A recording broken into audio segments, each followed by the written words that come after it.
Assalamualaikum warahmatullahi wabarakatuh. Jumpa lagi dengan saya Bu Yulia, psikolognya SMA Negeri 4 Senayang dalam video pembelajaran kimia, dan semoga kita semua dalam keadaan sehat dan tetap menjalankan protokol kesehatan. Pada materi kali ini, dalam video ini saya akan membahas tentang sistem koloid, materi kimia kelas 11 IPA. Di sini pada video kita bisa mengamati yaitu tentang sebuah pabrik yang menghasilkan asap yang begitu banyak. Jadi apakah asap itu merupakan sistem koloid? Mari kita simak pada materi berikut. Dan dalam video kali ini, dalam sistem koloid, apakah kamu pernah makan es krim? Bagaimana rasanya? Enak kan? Tahukah kamu kenapa teksturnya begitu lembut?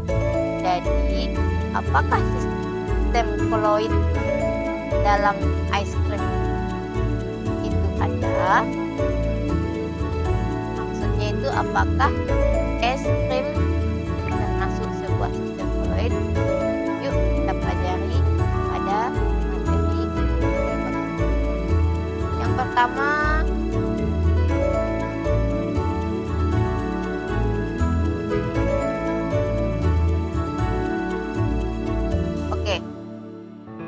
kita akan membahas tentang apa itu sistem koloid.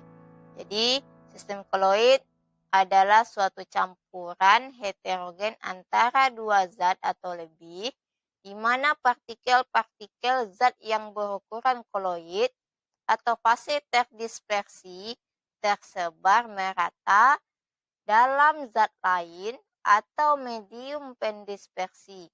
Jadi, sistem koloid termasuk salah satu sistem dispersi. Jadi sistem dispersi lainnya contohnya itu adalah larutan dan suspensi. Jadi pada video kita juga melihat yaitu awan. Awan itu merupakan kumpulan dari partikel-partikel koloid. Jadi bisa kita amati dalam video berikut yang sedang tayang. Lalu lanjut kita ke materi selanjutnya,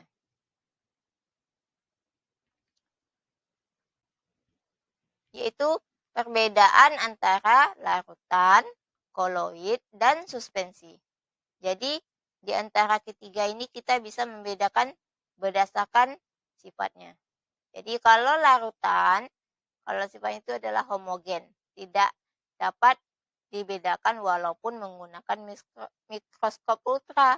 Sedangkan koloid secara makroskopis bersifat homogen, tetapi secara heterogen jika diamati dengan mikroskop ultra, dia tampak heterogen.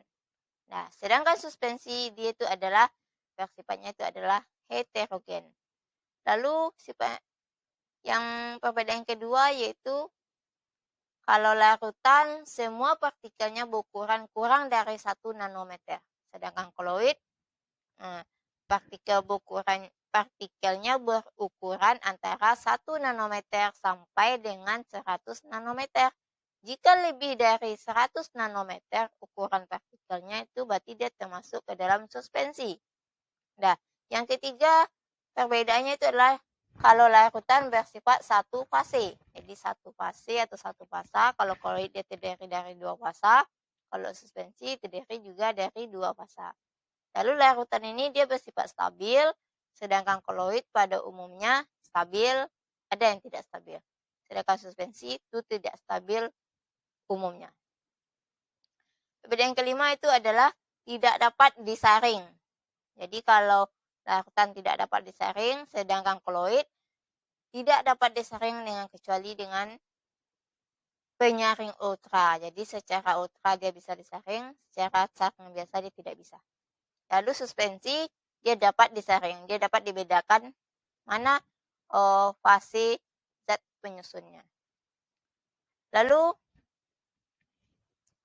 pada koloid ini kita akan membahas tentang jenis-jenisnya. Nah, ayo beberapa macam jenis koloid. Nah, di sini pada video bisa kita amati orang sedang mengecat. Di sini berarti cat di sini yang digunakan termasuk sebuah sistem koloid. Jenisnya yang manakah jenis koloid yang dimiliki oleh cat? Nah, jadi kita amati dalam materi berikut.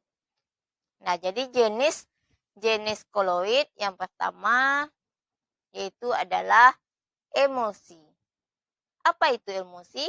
Jadi di video bisa kita amati itu ada susu dan ada es krim. Nah, jadi emosi itu adalah sistem koloid yang terbentuk dari fase cair yang terdispersi dalam fase padat atau cair. Jadi boleh cair dalam cair, boleh cair dalam padat. Itu namanya emosi. Jadi emosi digolongkan menjadi dispersi partikel minyak dalam air dan sebaliknya air dalam minyak yang distabilkan oleh bahan pengemosi. Jadi di dalam es krim tadi itu ada zat pengemosi supaya dia stabil. Nah, jadi pada contohnya es krim dan susu.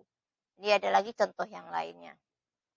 Lanjut kita jenis koloid yang kedua yaitu adalah aerosol. Aerosol di sini pada video yang sedang tayang bisa kita amati yaitu adalah parfum yang disemprotkan. Jadi di sini adalah spray. Jadi aerosol di sini adalah butiran zat cair atau zat padat yang sangat ringan sehingga dapat mengambang di udara atau gas lain.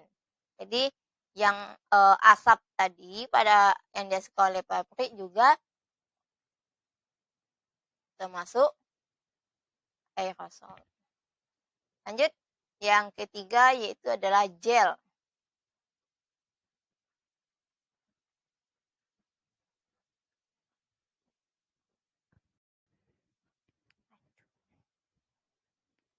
Yang ketiga itu gel, contohnya di sini adalah agar-agar. Jadi gel merupakan fase padat suatu larutan koloid yang dapat diubah kembali menjadi cair dengan cara pemanasan. Nah, itu adalah contoh jenis yang koloid yang ketiga. Jenis koloid yang keempat itu adalah buih atau busa. Jadi buih adalah sistem koloid yang pasti terdispersi gas dalam zat cair yang cukup stabil. Buih atau busa dapat dihasilkan oleh kocokan atau dengan bantuan zat kimia. Nah, itu adalah jenis-jenis koloid. Nah, selanjutnya jenis koloid berdasarkan fase terdispersi dan pendispersinya, yaitu ada namanya emosi, emosi padat, aerosol, sol padat, aerosol, padat, buih, dan busa, ada juga buih padat. Kalau buih padat itu contohnya adalah karet busa. Nah, sekianlah video saya. Semoga bermanfaat tentang jenis koloid. Yang pada video berikutnya akan dibahas tentang sifat-sifat koloid dan pembuatan koloid. Nah, saya tutup dengan Assalamualaikum warahmatullahi wabarakatuh.